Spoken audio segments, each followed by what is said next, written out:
Olá a todos, sejam muito bem-vindos ao canal da Sociedade Chesterton Brasil. Hoje vamos ler, dando continuidade ao nosso último encontro, o artigo publicado pelo Chesterton no Illustrated London News em abril de 35, que continua, né, seria uma continuação daquela nossa última conversa, nossa última leitura, né, que se chamava A Nova História de Detetive. Aqui hoje vamos ver então sobre histórias de detetive. Então vamos lá. Dizer que houve uma época onde escrever histórias sobre crimes era um crime seria de um exagero incrivelmente melodramático, um exagero que só caberia na atmosfera extravagante dos romances criminais. Porém, assim como os melodramas exageravam a realidade moral numa tal proporção que nossos dramas realísticos se escapam por mera debilitação cognitiva, essa hipérbole se refere a uma verdade na história literária. No final do século XIX, quando as histórias de detetive começaram a brotar, não eram tidas como meramente vulgares, mas como uma expressão literária de baixo nível em todos os sentidos. Um grupo cego e bruto de snobs, que já foi a maioria e ainda é muito comum, realmente classificou como criminosa qualquer coisa associável às classes mais baixas. Ir a um bar, uma casa de penhores ou uma peixaria, comer miúdos ou purê com linguiça. Tudo isso lhes tem um sabor que pouco difere das práticas dos ladrões bandidos. Essa associação nunca foi claramente definida. Afinal, os que a endossam não são os mais capazes de definir claramente as coisas. Mas a explicação que davam era de que todas essas coisas eram típicas dos pobres. Essa mesma forma de saborear foi estendida às peças de literatura juvenil chamadas Penny Dreadful e até mesmo, em algum grau, a sua contraparte mais madura, conhecida como Chilling Shocker. Então, vamos lá. Na semana passada a gente comentou por cima essa questão das Penny Dreadfuls, né? Então, o que eram as Penny Dreadfuls? Primeiramente, elas eram conhecidas como Penny Bloods, né? Um centavo sangrento, do Dreadful depois o centavo aterrorizante, assustador. Eram publicações de aventura com extremas doses de violência, histórias de terror, ou mesmo os primeiros contos com a temática criminal, né? Seja investigativa, seja sobre todos os aspectos ali, todas as perspectivas do crime. Então, essas histórias, essas Penny Dreadful, eram super características por falta do requinte literário, assim, pela pobreza delas na qualidade literária. Lembrando que essa forma de literatura, ela vem a surgir ali no finalzinho do período vitoriano, que era um período muito marcado por opulência, né? Era um período onde as altas classes viviam quase que segundo o Rococó. Então, era tido realmente como uma coisa de ralé, uma coisa de classe muito baixa. Penny, por que Penny? Que eram publicações, né, que custavam 1 centavo. Eram vendidas por 1 centavo. E isso só foi possível porque ali no final na segunda metade do século XIX teve o advento da mecanização da prensa, né? Então, assim, ali em 51, tu tem a grande exibição de Londres, né, no Palácio de Cristal e tal. Provavelmente alguém se lembra isso dos livros de história ou até mesmo de algum documentário, né? Onde foi apresentada como grande cerimônia da feira a peça de Applegate, que pela primeira vez fazia possível se imprimir 5.000 cópias por hora, né? Que era, até então, comparado ao processo manual, pelo menos 5 a 10 vezes mais do que se produzia até então no começo da Revolução da Prensa. Que é seguida muito de perto pela prensa de Hull, né? Que ao lugar de 5.000 passa a produzir 20.000 cópias por hora. E esse aumento de produção exponencial em período de, sei lá, menos de uma década, talvez 2 décadas no máximo,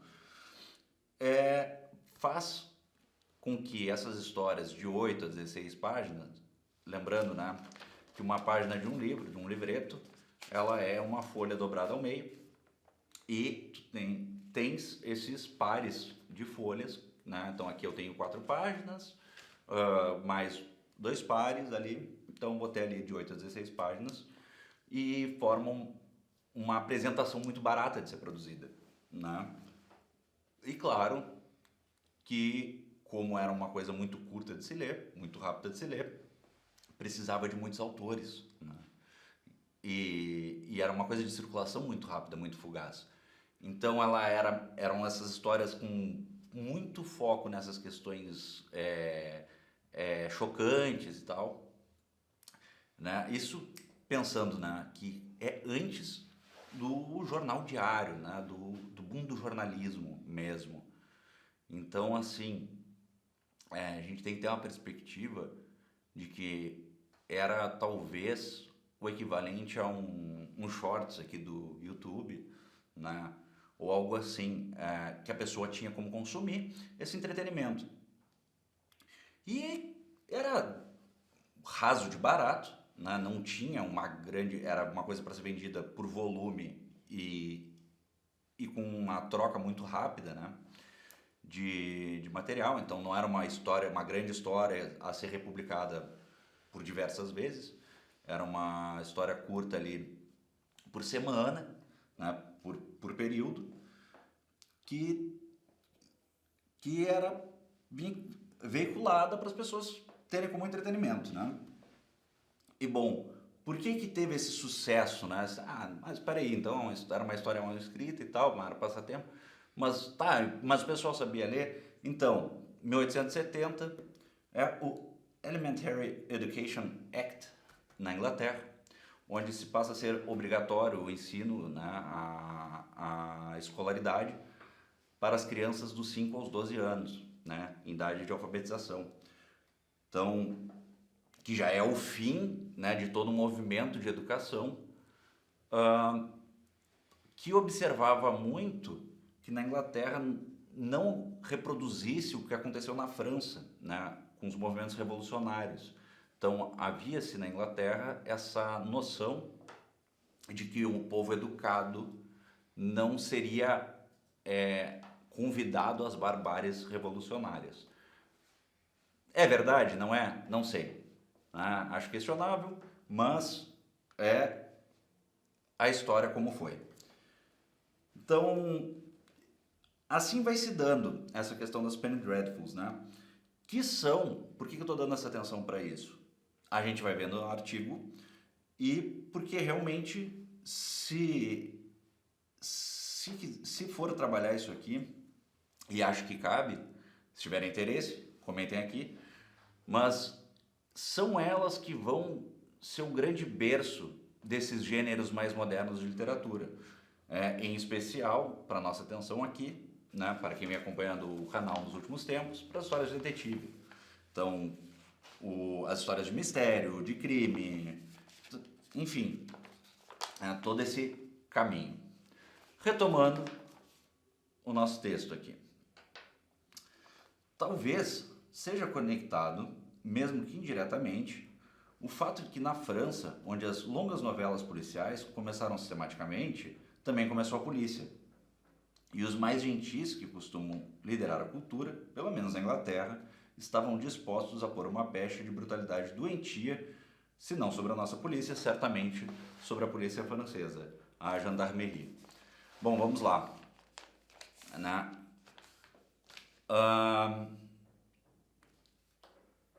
A França, né, ela cria, é o berço do que a gente conhece no mundo inteiro hoje como uma polícia militar.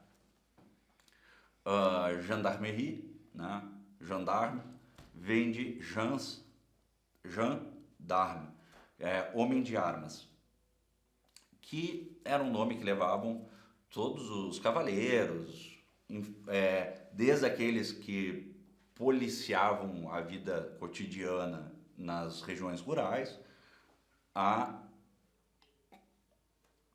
os próprios soldados mesmo, que atendiam as coroas e ducados. E na época do Napoleão, esse nome simplesmente foi portado a essas unidades militares, né, de policiamento civil mesmo, né, policiamento da sociedade civil. E, enfim, o próprio termo no inglês gendarmerie é sinônimo de polícia militar. Então, aqui tem um outro detalhe interessante, né? Que os ingleses botavam a pecha na polícia militar, pelos meios militares, como truculenta, né? Então, mas então a polícia francesa eram inspetores e coisas, burocratas. Na verdade, ela era um híbrido ali de realmente burocratas, né, que aplicavam multas, quem coordenava o trânsito e tal, mas não se tinha uma organização policial em si, né? E claro, né, é uma época onde talvez o pico de toda a animosidade ali entre Inglaterra e França, né, e suas inúmeras guerras. Isso a gente está falando no final do século XIX, né? Então antes da Primeira Guerra Mundial, onde vão passar a ser aliados. Mas tudo que era francês era visto pelo inglês como uma coisa bruta enfim, e vice-versa, por óbvio. E só que é muito interessante, porque o que vai pegar dos franceses é realmente o requinte investigativo que essa polícia estruturada vai ser competente a fazer, né? Vai ser hábil a fazer. Então, há uma espécie de preferência nacional, principalmente nas castas mais altas, que rechaça esse estilo, né, por uma própria dor, uma própria rivalidade, não uma dor, mas uma rivalidade com a França, né, que é um dos motivos agregados a esse descaso que o inglês tinha, sobretudo nas classes mais altas, com o gênero detetivesco. Bom, seguindo. A falta de familiaridade com os métodos da polícia francesa, tais quais foram minuciosamente descritos por Gaboriau e os demais que tinham contato com as forças policiais, provavelmente, acentuaram a sensação do leitor de serem introduzidas ralés. Se de forma indireta aos criminosos, certamente que direta aos seus vestígios. Não obstante, existiram outras causas para esse preconceito, mais legítimas na perspectiva literária. Fora uma grande exceção, que mencionarei mais à frente, certamente as histórias de detetive com um foco investigativo não se conformavam num padrão de alta literatura. Na verdade, até onde se propuseram a ser um quebra-cabeça investigativo, mostraram uma engenhosidade tão precisa quanto o mecanismo de um relógio. Mas todos queriam lê-las. Nenhuma pessoa com grandes ambições literárias ou artísticas em si se interessava em escrevê-las. Nesse aspecto, a literatura criminal compartilhava da obscuridade dos crimes. O camarada daquela farsa perfeitamente redigida The Wrong Box, que escrevera uma história de detetive intitulada Who Put Back the Clock, foi feliz ao jogar com as iniciais do nome do tio que lhe era desafeto, e nem por isso alguém fingiu que tratasse de uma obra-prima. Resumindo, quer dizer que, em geral, livros como esse, nessa época, eram mal escritos. E dizer isso não era mentira de forma alguma, o que não significa que fossem mal planejados. No entanto, hoje a coisa parece ter se invertido. Agora, o mais provável é que se encontre uma história de detetive muito bem escrita, mas com um mistério muito mal planejado. Então aqui, né, o Chesterton está só fazendo o jus à coisa, né? Bom, vamos conceder. De fato, eram histórias de uma simplicidade, né? Não simplesmente mal escritas no sentido de não serem ricas, mas na própria forma, estrutura e linguagem, né? Então todos os aspectos, todas as dimensões da escrita, né? Não se tinha domínio da questão do personagem, não se tinha um domínio de andamento, de enredo, de progresso. Então assim, a poética aristotélica passa longe, né? Então não era uma grande literatura nesse sentido, mas eram sim livros interessantes. E aí aqui o Chesterton traz finalmente o ponto que se trata esse artigo, que é: será que vale a pena trocar o bom quebra-cabeças na história de detetive pela boa escrita? Enfim, vamos ver o que ele tem a dizer a respeito. O conto chamado The Mystery of Hampson Cab, talvez o exemplo mais popular desse período, é contado com um sotaque cockney, que é também um sotaque colonial, e foi consistentemente aplicado para esse fim. Mesmo que o Bloodhound se arraste pelo chão, seu faro não perderá o cheiro de sangue. O cão se interessa mais pelo cadáver do que o condutor do título, né? Cab é o condutor, né? Hoje em dia se usa para táxi o termo cab, mas cab era o condutor de carruagem, né? Era o taxista, né? Era a pessoa que fretava pessoas. Se tivesse uma contraparte moderna, que poderia se chamar O Mistério de um Automóvel, seria provavelmente escrita no inglês refinado e elegante, com diálogos verossímeis entre artistas e aristocratas, com citações de Confúcio e Aristóteles. Todavia, na modernidade, há sempre o risco da história se perder entre as descrições complexas de cada um dos mecanismos intricados de motor, de criar uma atmosfera artística e muito vívida sobre a relação do planejamento urbano, a gasolina e as leis de trânsito, ou, no fim, em meio à cidade labiríntica, o fio da investigação ser rompido ou perdido. Ou, ainda pior, simplesmente a história acabar de uma forma abrupta, num beco qualquer, terminando por fim num tom seco, frustrante para o leitor. Uma das expressões mais recorrentes desse gênero na atualidade é a criação deliberada de um contexto altamente detalhado, a vida num hospital ou num navio de guerra, os pormenores diários em um aras ou a rotina de trabalho de um grande museu. Comentamos um pouco disso na semana passada, né? Que é uma saída ali que o Chesterton passa a ser mais afeito do que outras, mas ainda assim ele vai alertar sobre isso. Continuemos. Isso permite que o autor, atualmente mais habilidoso e versado na escrita, saia da monotonia dos assassinatos, se usando de rotinas de outras artes incomuns, mas complexas, o que propicia que o escritor se estenda em detalhes menos relevantes para o mistério, ou que, por fim, acabe deixando em segundo plano o mistério de mãos, coisa que autores de outrora pareciam jamais abrir mão nos seus livros, que, apesar de não serem bons romances, certamente eram boas histórias de detetive. É fruto de uma leva precedente de autores menos letrados e fora naturalmente abandonada. De qualquer forma, fica essa impressão de que, ao confeccionar mistérios, eram melhores artesãos quando eram piores artistas. E aqui vemos, novamente, um paralelo grotesco entre os autores da literatura criminal e os próprios criminosos. Por fim, percebe-se um quê de pitoresco quando ponderamos a vasta quantia de destreza e talento humano demonstrado pelos homens pobres no ofício do crime. Nos triunfos de sua arte, jamais será visto alguém ansioso por ser aclamado ou por proclamar o feito. Aliás, ironicamente, se ficassem ansiosos, seria para jurar que não o fizeram. O batedor de carteiras talvez tenha treinado os dedos em um grau de perfeição de um violinista.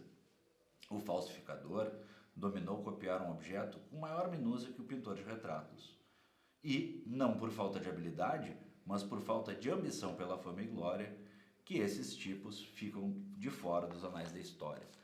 Então, isso é claro, tudo uma grande brincadeira aqui que o Chesterton faz, né, com essa própria questão da habilidade da escrita, né? Então ele compara ali, temos ele vendo, porque esses grandes escritores são péssimos em montar um quebra-cabeça, né, em dispor as pistas, em dispor os mistérios. Se perdem nos detalhes e nas frivolidades da literatura e se esquecem de fazer um mistério que era o que eles estavam se propondo a fazer. Ah, e aí ele puxa do chapéu, puxa da cartola, esse paralelo ao crime, né? Então mostrando que mesmo entre os mais baixos, né, há a propensão de existir essa grande habilidade, né? Então qual é o paralelo que ele está fazendo do criminoso e do falsificador, do forjador e do batedor de carteiras? É o autor da história de mistério, né? Então eles têm essa finesse nos dedos e da mesma forma que ele brinca que só não vão pro hall da fama os homens do crime porque eles querem ser anônimos, porque eles não têm ambição pela fama, esses autores de mistérios não foram proeminentemente grandes autores, pois não tinham ambição de figurar nos grandes halls da literatura. Né? Seguimos. É tão verdadeiro quanto justo que se diga o mesmo dos primeiros e prosaicos autores do gênero detetivesco, sobretudo numa época onde essa arte era raramente aceita entre as demais. Lá estava Poe, gênio isolado no tempo e em espécie, com no máximo algumas exceções parciais ao seu lado.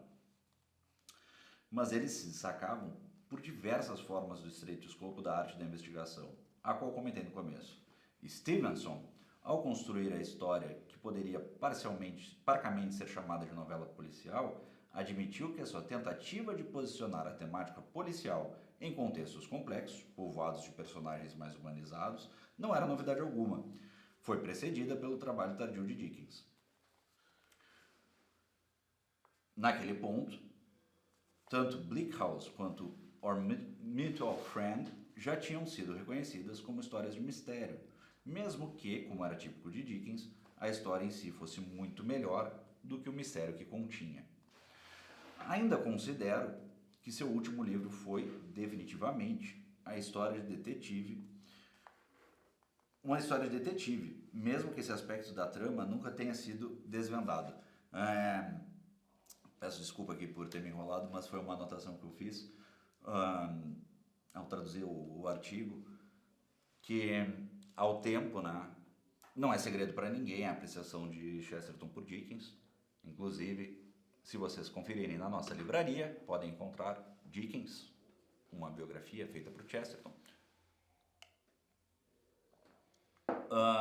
E ele usa detectado para detective, né? Eu faço o joguinho de palavras, mas que ninguém teria detectado o mistério, que ele teria sido talvez a primeira pessoa a perceber que se tratava de uma história de detetive. Bom, da sua maneira, Wilkie Collins escreveu uma série admirável de contos de mistério, bem como um admirável conto de detetive, The Moonstone. Ainda assim, não são mais do que uma série de romances dickensianos. Ainda que sejam romances de detetive, na maioria dos casos, sustentam-se sobre a confortável paródia a respeito do estilo de vida vitoriano, conforme herdaram daquele que foi o seu modelo. Veja, com elas não posso refutar, não de forma clara e inequívoca, o ponto que eu queria levantar desde o princípio, que esse gênero literário era mais popular quando era consumido, esse gênero, a história de detetive, era mais popular quando era consumido como quebra-cabeças e desfrutado como uma espécie de jogo do que tido como uma obra de arte, como requinte literário, né? Como uma coisa a ser admirada. Por isso, os homens práticos, mais que os poéticos, se interessavam nele. Foi assim com o Bismarck, da Alemanha, que devorou Gaboriau, enquanto, segundo creio, dificilmente seria capaz de compreender um livro do Dickens. De lá para cá, a parte dos casos já discutidos, ninguém pode duvidar do fato de que as histórias de detetive sofreram um largo e profundo aprimoramento. Não são meramente um tipo de obra que é apreciada exclusivamente pelos tipos intelectuais. Afinal, um sujeito que foi instruído e educado de forma adequada poderá ler o que bem entender, especialmente a parte da literatura relegada aos menos educados. Porém, essas se tornaram objeto da intelectualidade. São obras que um literato almeja escrever. Então é bem interessante isso. Vamos olhar, voltando ali para o começo, talvez possa ter sido perdido ali entre nossos comentários, mas ele deixava claro ali que havia uma espécie de desgosto, um nojinho ali com as histórias de detetive, um preconceito, um desdém, lá no seu princípio, por todas as questões que a gente já discutiu. E conforme crescem em popularidade e proeminência, acabam virando uma espécie de fetiche. Então, assim, uma coisa que se tinha ojeriza ou não se assinava, ou, enfim, né, que é o livro de pobre lá, o livro de gente grosseira, de gente não polida, das classes baixas e ralés, agora era um fetiche para os novos autores, né? E não faltam homens, desde suas expressões culturais mais brandas até os doutores, desejando escrevê-las. O conto de detetive tornou-se, para além de uma moda, uma tradição nas letras, de um jeito que não só bebe das fontes literárias, mas deságua nos canais da literatura. Homens como o Sr. E.C. Bentley ou o Sr. H.C. Bailey escrevem não apenas como se pudessem ler qualquer outra espécie de livro, mas como se fossem capazes de escrever qualquer outro estilo de livro. Creio que, se há um risco na ficção detetivesca atual, é de que transborde para tantos outros campos, desde a aviação à avicultura. Certamente teremos algumas das mentes mais brilhantes de nosso tempo dominando e escrevendo em detalhes técnicas de centenas de ofícios, negligenciando apenas uma, aquela que os estúpidos contadores de histórias tanto se apegam, a técnica de contar uma história. Então, assim, Chesterton, como a gente bem sabe e muito gosta, é rei de criar cabo, né? Então é o doutor do conto.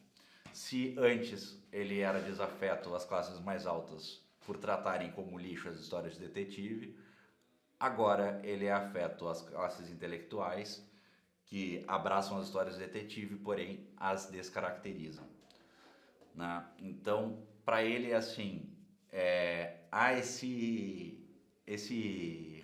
não é um rancor, mas um ressentimento, talvez, de que se antes estavam fazendo, se antes faziam esse serviço, perante ao gênero, tratando como se não fosse literatura, como se fosse coisa de ignorante, de uma coisa meio barbaresca, né? Quase como uma espécie de pornografia, talvez, realmente tratando como algo de muito baixo nível, agora, por afetação. Então, se antes era uma coisa suja a história de detetive, agora passa a ser uma espécie de fetiche da classe intelectual. Porém, incomoda-se muito Chesterton que, não desapegados às suas afetações, né, antigas literárias, né, aqueles livros que tratavam dos grandes dramas pessoais, das pessoas da nobreza, da aristocracia e coisa, agora travestiam os seus velhos romances de histórias de mistério e detetive. E isso incomoda o Chesterton, assim, ó. Não, peraí, o valor literário disso aqui tá no que é, né? É claro que pode ser bem escrito, contanto que não deixe de ser uma história de detetive. Para fazer uma amarração, acredito que semana que vem teremos aqui o nosso professor Rodrigo junto, onde compararemos os dois artigos, né? Naquele onde ele já traz foi escrito pelo menos publicado 2 anos antes, onde ele vê nessa tendência da história de detetive que bebe de outros temas, de outros contextos, um potencial, né, de frescor. Parece que 2 anos depois ele se desencanta. E ele, não. Estão matando a história de detetive e, né, deixando bem claro no final que trouxeram tudo, parece que tudo agrada os sujeitos que estão escrevendo, menos uma espécie de ofício, a técnica de contar boas histórias. Então, aguardo vocês para a nossa conversa na próxima semana. Lembrem-se, se quiserem ver um pequeno vídeo ou maior sobre, né, as Penny Dreadfuls e talvez sua contraparte americana, Pulp Fictions, deixem aqui nos comentários, inscrevam-se, ativem o sininho, curtam o vídeo e até a próxima. Tchau, tchau!